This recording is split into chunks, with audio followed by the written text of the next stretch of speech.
بسم الله الرحمن الرحيم، والصلاة والسلام على سيدنا رسول الله. اللهم صل وسلم وبارك عليك يا سيدنا رسول الله، صلاة تنحل بالعقد وتنفرج بالقلوب. من قناة خالد عبد النبي على اليوتيوب والعشر الماحيات. تخيلوا حضراتكم إن في 10 حاجات تمحو ذنوبك ولو كانت ملء السماوات والأرض أو مثل زبد البحر. إيه هم ال10 حاجات دول؟ عد حضرتك معانا. 1. التسبيح. قال النبي صلى الله عليه وسلم: من قال في اليوم 100 مرة سبحان الله وبحمده حطت خطاياه ولو كانت مثل زبد البحر. سبحان الله وبحمده 100 مرة في اليوم. التسبيح. ادي 2. رقم 2 الاستغفار. قال النبي صلى الله عليه وسلم حين يستغفر الإنسان ويقول: استغفر الله العظيم الذي لا إله إلا هو الحي القيوم وأتوب إليه، غفر له وإن كان فر من الزحف، يعني هرب وقت الحرب. تخيلوا، شوفوا الجمال وشوفوا العظمة الإلهية وشوفوا قدر الاستغفار. 3 الذكر. ما أحد على الأرض يقول لا إله إلا الله والله أكبر ولا حول ولا قوة إلا بالله العلي العظيم إلا حطت عنه خطاياه وإن كانت مثل زبد البحر. رقم 4 أن تحمد الله في السراء والضراء، أن تقول الحمد لله بعد الأكل، أو تقول الحمد لله الذي أطعمني هذا الطعام ورزقنيه من غير حول مني ولا قوة إلا غفر الله له ما تقدم من ذنبه. 5 بعد ما تلبس الثياب بتاعك، بعد لبس الثياب، قال النبي صلى الله عليه وسلم: من لبس ثوبا فقال الحمد لله الذي كساني هذا ورزقنيه من غير حول مني ولا قوة إلا غفر الله ما تقدم له من ذنبه. عليكم السلام ورحمة الله وبركاته.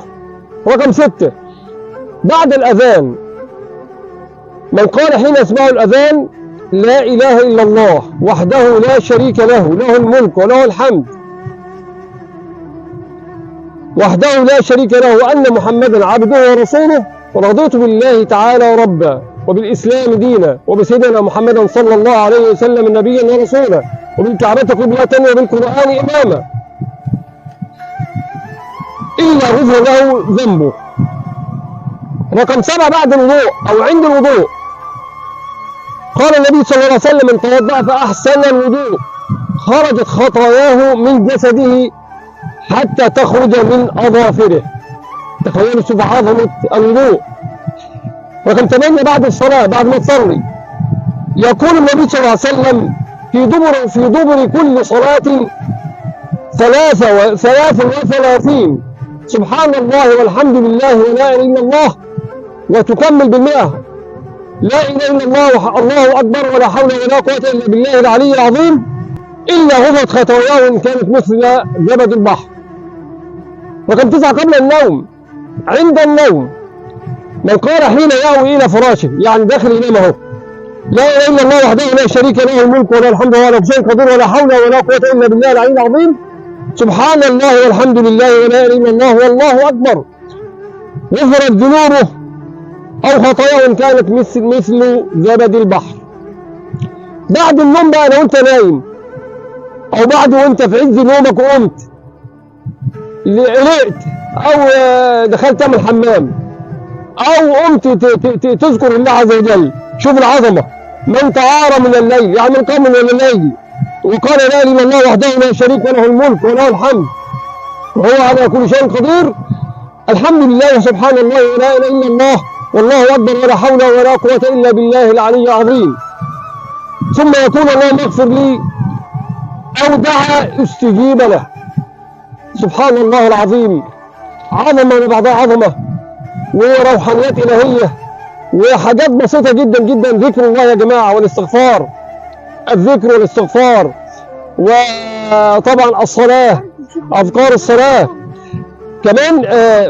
طبعا هنا يعني عايز تبقى من الذاكرين، ده عايز تكتب عند الله عز وجل من الذاكرين، قل سبحان الله والحمد لله ولا اله الا الله والله اكبر ولا حول ولا قوه الا بالله العلي العظيم 30 مرة في اليوم، تكتب عند الله عز وجل من الذاكرين.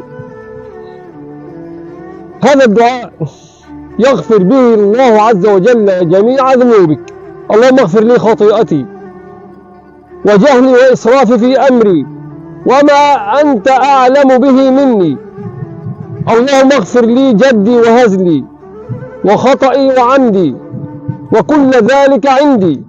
اللهم اغفر لي ما قدمت وما أخرت وما أسررت وما أعلنت. أنت المقدم وأنت المؤخر وأنت على كل شيء قدير. إذا عجبكم الفيديو برجاء الاشتراك في قناة خالد عبد النبي على اليوتيوب وتفعيل زر الجرس وعمل لايك للفيديو. أراكم على خير. أستودعكم الله الذي لا تضيع ودائعه. والسلام عليكم ورحمة الله وبركاته.